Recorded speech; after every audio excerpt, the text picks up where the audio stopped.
Are you ready to dip your toes into the cryptocurrency market and buy some Bitcoin or Ethereum for yourself?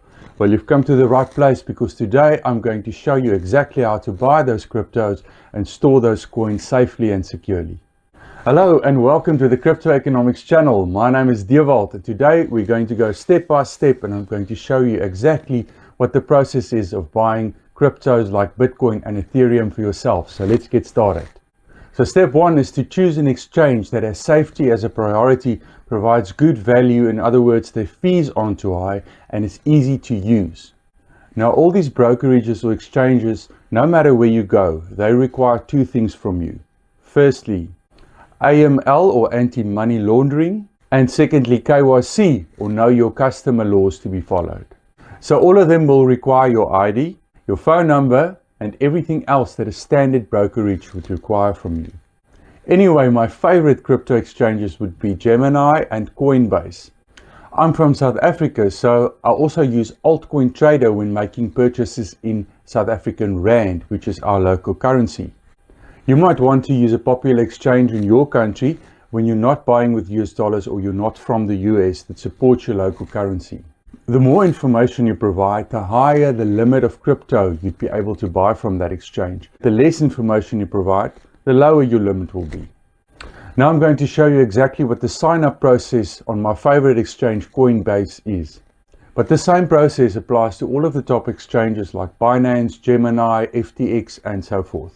So the first thing they're going to ask for is for your first name, your last name, and an email address.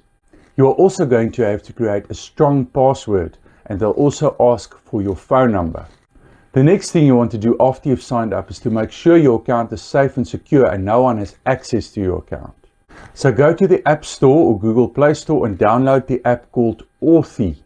This app provides a second layer of security by something called two-factor authentication.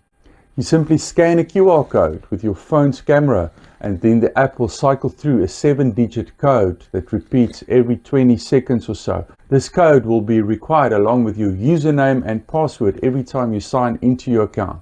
So no one would be able to log into your account and do anything harmful unless they physically have access to your cell phone. Once you got that set up, it's time to fund your account. Now you can fund your account either with a debit or a credit card. But the best way, and also with the lowest fees, will be to connect your bank account. When you provide your banking details, you will be allocated a personal reference code or unique account identifier that you put in as reference when depositing funds, so that the funds are allocated to your account with that exchange that you're using.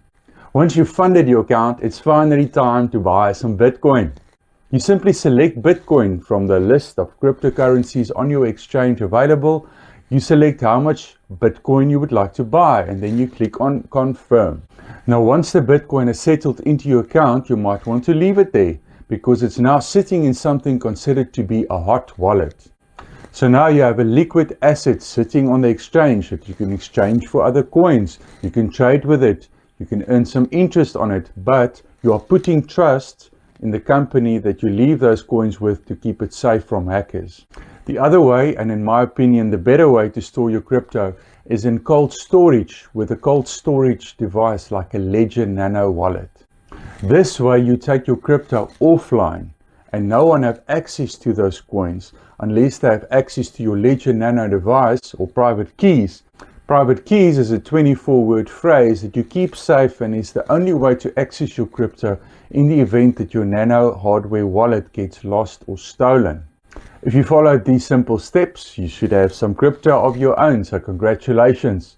That's it for today's video. Thank you so much for watching.